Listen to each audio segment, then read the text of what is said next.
The compound disappeared around us, not violently, gently, the way a room disappears when you finally fall asleep after staying awake far too long. We weren't in the compound anymore. We were somewhere the pendant had been waiting 17 years to show us. The woman in the vision was younger than I expected. Younger and far more frightened. I know what they've decided, she whispered to the river. I know the prophecy says only one of my daughters can be allowed to live free of this death.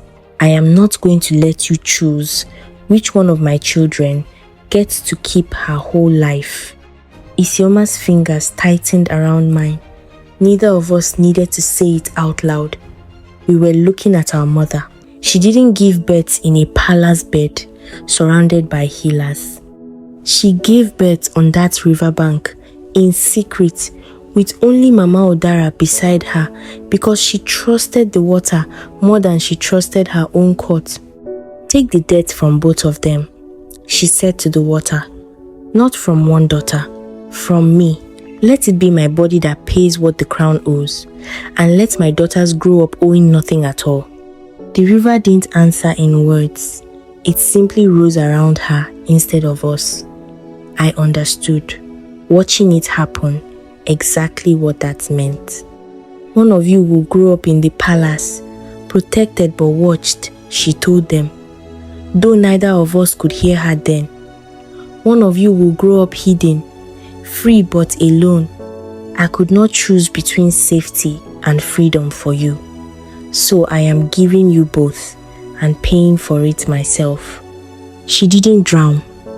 I want to be very clear about that, because for one terrible second, watching, I thought that was what I was about to witness.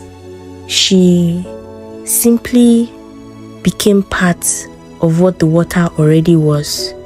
The debt was paid that night. Not by a sacrifice the way Chief Advisor Nnamdi imagined it, a life ended to satisfy an old bargain.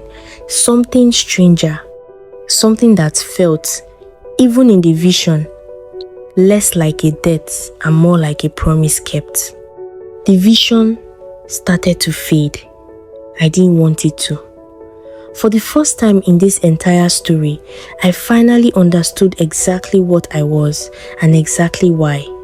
Just before the vision ended completely, she looked directly at us, not at the memory of us, at us, standing there in that compound, 17 years later, holding the pendant that finally let her reach us.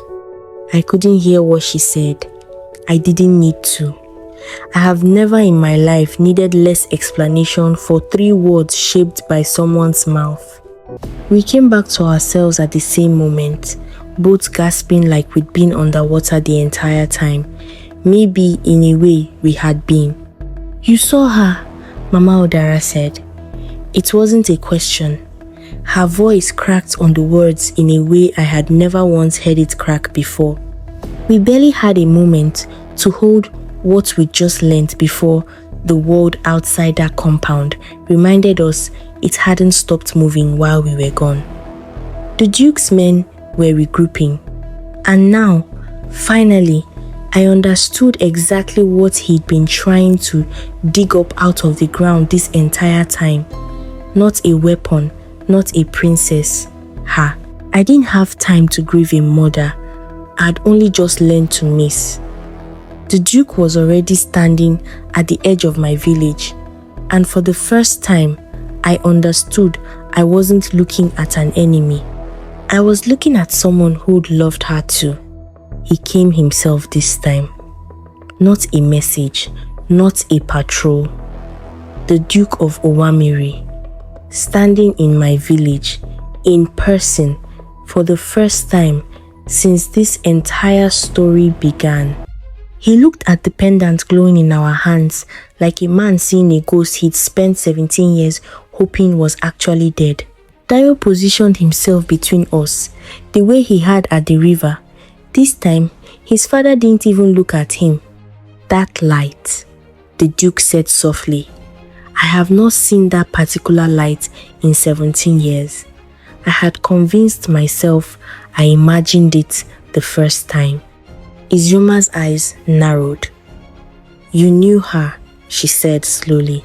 "You didn't just know about my mother. You knew her. I have watched that man threaten a kingdom, manipulate his own son, and march an army to my village's doorstep. I was not prepared for what his face did next."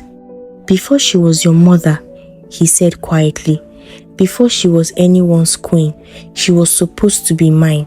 Our fathers arranged it when we were children. I loved her the way you only love someone once, before you learn how much it can cost you. And when the neighboring king offered a better alliance," Mama Odara said sharply, "you let your father trade her away without a single word of protest. Do not sit in my village and call that love, Duke." He didn't argue with her. I think in 17 years, that might have been the first time anyone had said it to his face, and the first time he didn't have a clever answer ready. "I told myself for years that I let her go because it was best for both kingdoms," he said. "The truth is simpler and far more shameful. I let her go because I was afraid of what loving her honestly might cost me. I have spent 17 years turning that fear into ambition instead. It was easier to want a crown than to admit I had once been too much of a coward to fight for a person." I watched something shift in Dayo's face. Not forgiveness, not yet. Something closer to recognizing for the first time that the man who raised him was also just someone who had been broken a long time before Dayo was ever born. "She chose the river over both kingdoms," I told him. "Not Owamiri, not here. She chose to become something else entirely, so that neither of her daughters would have to owe anyone anything. I don't think that leaves much room in this story for a crown you still want, Duke." He didn't answer right away. When he finally spoke, his voice had lost every trace of the calm authority he'd carried since the riverbank negotiation. "Stand down," he told his men. "Whatever I came here believing I could still win, I understand now that I lost it 17 years ago on a night I wasn't even brave enough to attend. I have never watched an army stand down before. I did not expect it to happen because of a broken heart instead of a broken sword." But Chief Advisor Nnamdi had other plans. He stepped out from among the retreating soldiers, and for the first time, I saw genuine desperation on his face instead of calm. "If you are all too sentimental to finish this," Nnamdi snarled, "then I will finish it myself." And he moved faster than any of us expected a man his age to move, straight toward the one thing in that compound he still believed could be taken. If this story moved you, don't scroll away just yet.